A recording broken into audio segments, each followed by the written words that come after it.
I'm Alan Katz for Howdini.com, and today I'm going to teach you how to make a martini, one of the great classics in American cocktail culture. It's a very simple cocktail, and when done properly is one of the most refreshing drinks that you can serve to you and your guests. It's a wonderful combination, historically, of gin, which I know surprises some people, and dry vermouth or French vermouth. Now, many people consider a martini to be a combination with vodka and no vermouth at all. But what we're going to try today is this wonderful commingling of two classic ingredients that has such a crisp flavor and such a wonderful finish that I think you're going to like this extremely, extremely well.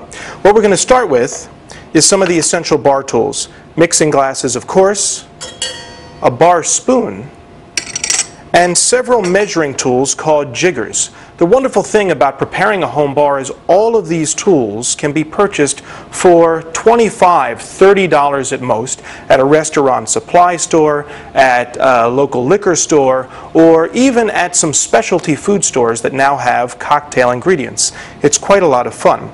So this simple recipe that I'm going to try today is, first, our most important ingredient is ice. We'll take one mixing glass and fill it with ice.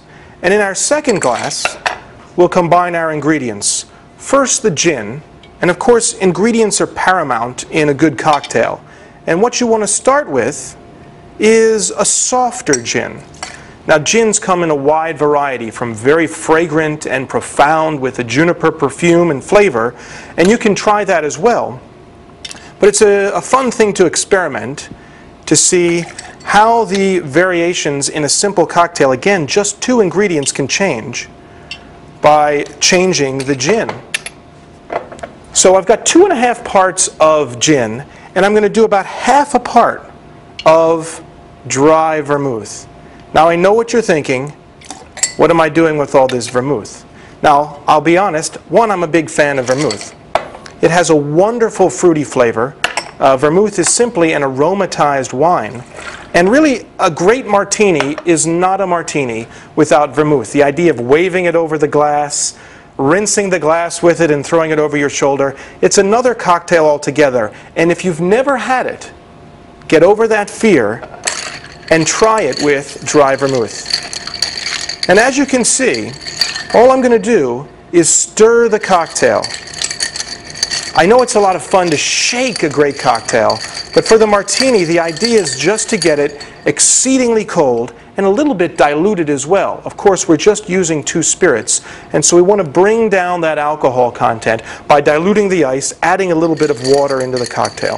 So about 30 seconds, and we'll be ready to go.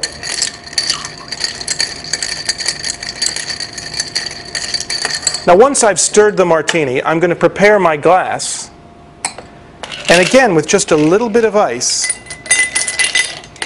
and a little bit of residual water, I'm going to get the martini glass well chilled. If you're doing this at home, ideally, if you have space, put a couple of martini glasses in the freezer. Get them well chilled. It will take 15, 20 seconds. And then when you're ready to serve the cocktail, you can take them right from the freezer. So we've got our martini glass chilled. We've got our martini well chilled. And then we're simply going to take a strainer, and it's just a beautiful, clean color.